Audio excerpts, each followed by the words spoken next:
You're looking at me like you've got a problem or something. Acting up here don't really mean anything unless you're going to fight in here now. Think that Jake would have enough time, seeing as he's already undersized. He's not a real heavyweight, and this is Anthony fucking Joshua we're talking about. Punch, really.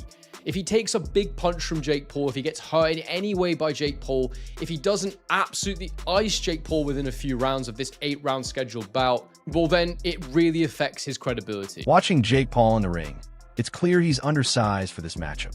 Facing Anthony Joshua, a true heavyweight, Paul simply doesn't have the size or power advantage.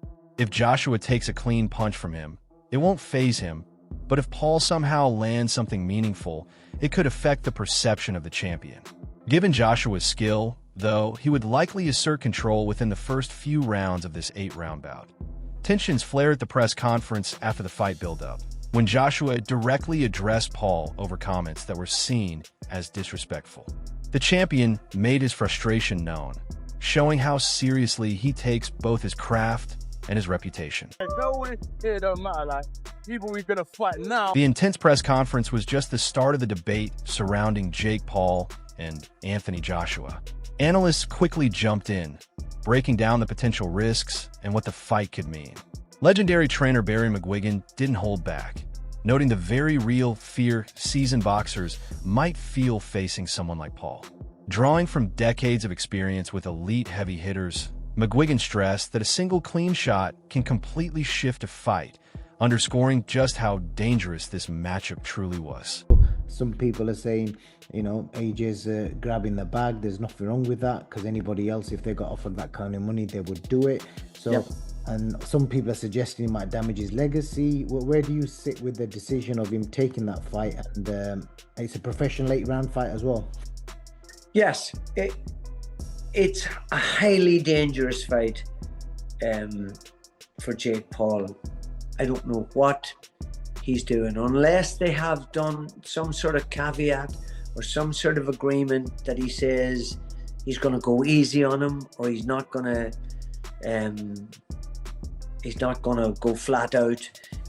But you know, I've been tossing this up and down in my mind and trying to figure how, and under God, when he had agreed to fight someone like Tank Davis, who is, you know, several divisions below him. That's more like what Jake Paul does. And then he goes from there to fighting Anthony Joshua. I mean, just look at what happened to Francis Ngannou, who's a big, athletic, tough guy and had gone 12 rounds with Tyson Fury and given him a real ding-dong. And then he gets absolutely obliterated in a round and a half against Joshua. That shows you, despite the fact that he's been knocked out since by Daniel Dubois, who could knock out anybody, by the way, in any weight division or in any era of the heavyweight division. He's such a powerful guy. He could knock anybody out if he hits them properly. But you know, it just seems utter madness. And Wade, host of the Wade Concept podcast, shared some insight into Jake Paul's preparation for the Anthony Joshua fight. According to Wade, Paul's secret weapon has been revealed. He's been sparring with several heavyweights to simulate Joshua's size, reach, and skill level. These training sessions helped Jake adjust to the power and timing of a true heavyweight, giving him a chance to refine his strategy and movement. By practicing against fighters who replicate Joshua's attributes, Paul is gearing up for the specific challenges he'll face once the bell rings. Anthony Joshua fight, if you're Jake Paul, who hasn't fought someone in the top, realistically, the top 50. I know Tommy Fury is ranked in the top 50, but anyone that is a top 50 fighter, even in your weight class, let alone a top 10, top 5 heavyweight in Anthony Joshua, who was a 2-time heavyweight champion of the world. Can you get prepared for a guy like that if you brought in, let's just say, a deity, freaking Zeus, Hercules, whoever, to prepare you? Could you do it? I don't think that Jake would have enough time, seeing as he's already undersized. He's not a real heavyweight, and this is Anthony fucking Joshua we're talking about. But I will say there were rumors going around that Jake was not taking this fight as seriously as he needed to. That Jake was dilly-dallying, flying to go see F1 in Miami after his press conference, and then going to see his girl all the way in the Netherlands if she's trying to qualify for, I think, the Olympics or something else. There was this post from his girlfriend. I don't know if, again, this was in the Netherlands or where it was at, or maybe this is an old picture, but Jake flying around the world when he has a fight in about 4 weeks is probably not the greatest look, and it doesn't seem to make it look like he's taking it as serious as he needs to, locked away in the gyms of Puerto Rico. Now, again, that could have been a different picture. That could have been something else, but that's pretty shocking to see. With that being said, I want to push back on that because I do think Jake is taking this as seriously as he absolutely needs to, because this is not only the toughest fight of his career, it's the most dangerous to the longevity of his career, to his health and well-being. And so to do something like that, you need to bring in the best help possible to get ready. We already heard that Jake Paul was preparing for Anthony Joshua by sparring the guy that Anthony Joshua was about to fight in Cassius Chaney, this gentleman right here, who was 24-3 from B-More, aka the DMV, and apparently is a top 100 heavyweight, even though it doesn't say he's actually a top 100 heavyweight, but that was what he was being marketed as. Spencer Oliver, former professional boxer and analyst, offered a distinctive perspective on the Anthony Joshua versus Jake Paul fight. Speaking on a panel, Oliver highlighted that the bout carries more than just athletic stakes. It has symbolic weight for the sport. He compared it to Muhammad Ali's era, when Ali often took unconventional matchups that captivated broad audiences and drew attention beyond the usual boxing fans. Oliver suggests that if Joshua takes the fight, he steps into a scenario where entertainment and spectacle meet professional competition. The matchup could attract new viewers, particularly younger fans who follow Jake Paul through social media, while also testing Joshua's focus in an unusual setting. Beyond the fight itself, this event could serve as a cultural moment for boxing, bridging traditional audiences with a digitally engaged demographic. By entering this crossover arena, Joshua may increase the sport's visibility, opening up additional sponsorship and revenue opportunities. Analysts argue that the broader cultural impact of this fight could be just as notable as the outcome inside the ring, making it a potential landmark in the evolution of modern professional boxing. Pops him a few times in the face, walks out of 150 million quid. No one will remember the fact he fought Jake Paul. They'll remember the fact he knocked Klitschko out in Wembley in 2017. Totally agree with that. So I'm kind of, whilst I don't like it, and I don't like the way that Jake Paul gravitates to these brilliant athletes and like a moth sucks the life out of them because he gets a benefit of association, because I think they deserve all the association. But he is a and there is opportunity there, isn't there? Listen, commercially, of course it works because it'll be huge and there'll be a load of money on the table. And for Anthony Joshua, it's like sort of, you know, he's going to get rewarded very well with no risk, minimal risk, no risk at all. He's going to go in there and he may then put all this stuff to bed with Jake Paul and calling out all these different champions, etc., etc. So, of course it works. And when you're talking about, you know, the credibility that Joshua's going to get, he's not going to get none now, but are people going to remember that? Of course they're not. Like, when he goes on to do what he does, didn't Muhammad Ali have some sort of strange fight in the middle of his career? Didn't he box? Yeah, he did. He boxed some non-boxing guy and whatnot. Like, people don't remember that. That's what I'm saying. Look, us as boxers, we don't remember stuff like that. It was replicated in Rocky. So, he did a version of Fighting Thunderlips, didn't he? So, veteran boxing analyst Gareth A. Davies expressed significant safety concerns regarding the matchup. He pointed out the large weight difference and the gap in professional experience between the two fighters, suggesting that the fight pushes the boundaries of what is considered safe in the ring. Davies emphasized that a full-scale bout could pose serious danger, particularly if Joshua lands clean, powerful shots early on. While the idea of a social media figure taking on a seasoned heavyweight might generate excitement, the physical risks make it a highly questionable proposition. But he also stressed that regulators and promoters need to carefully assess the safety protocols, as any miscalculation could have serious consequences for both participants. So, as I am with you, there is a danger in this fight. The odds are Joshua's 1-12, obviously. Jake Paul is 6-1, yeah. To win this fight in a two-horse race in which this is a guy who lost to Tyson Fury's brother, in an 8-round fight, who, for me, I wrote that it would damage his legacy a week ago. It will damage his legacy for several reasons. If the Deontay Wilder fight never emerges, which it looks like it isn't, I've been calling for that fight for ages. If those two got in a ring together, it's still a massive fight. It's a dangerous fight to sanction, in my view. It sets the wrong precedent. It is 10-ounce gloves. It is a boxing match. It's not an exhibition. This isn't a 58-year-old Mike Tyson. This is one of the most dangerous finishers in the world, who is probably 5 levels above Jake Paul and a weight division above him. I think it's irresponsible to let those two in a ring together in a proper boxing match. That's my view. It doesn't damage his bank balance, but if he earns $70 million for this, are we... Boxing analysts Angelo and Josh offered a detailed technical perspective on the matchup.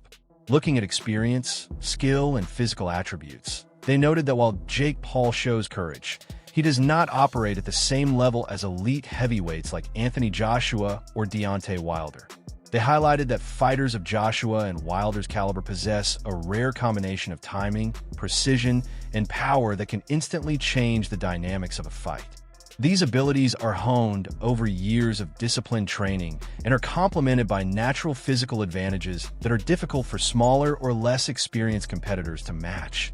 Angelo and Josh emphasized that raw bravery, while admirable, cannot replace the deep preparation, instinct, and technical mastery that professional heavyweights bring to the ring. Just don't think that he could compete at the highest level, and I don't think he'd beat the top 5, top 6 guys. But that in that weight class is where he'd be at, like say 180, 188 or 189, somewhere around there is where he'd probably compete. There's not a lot of talent there though, so he might be pretty good in those weight classes.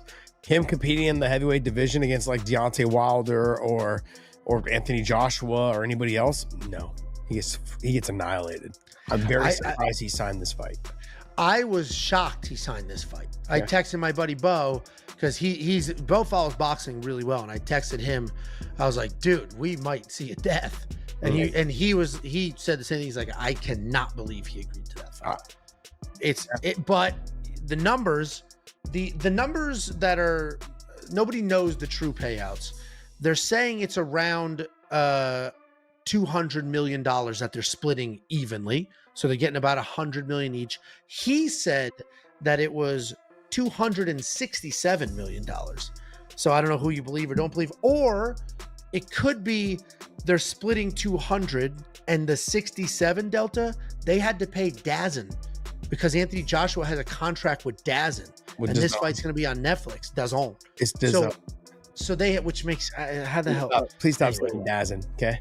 DAZN. That's like Saint Benoit, okay?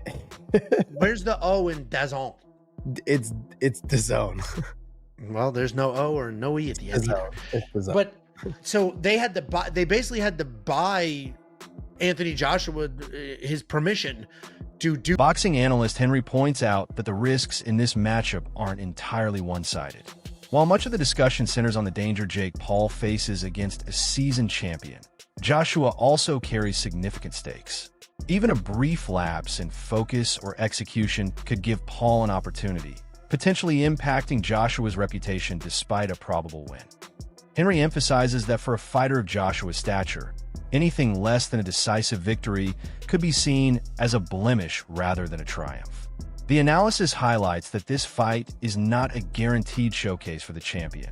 Both fighters are putting their credibility, public image, and long-term legacy on the line. This creates immense risk for Joshua is because even if Joshua wins this fight, it has to be perfect. There cannot be a moment of hesitation from Anthony Joshua. He can't look mentally shot. He can't take a punch, really.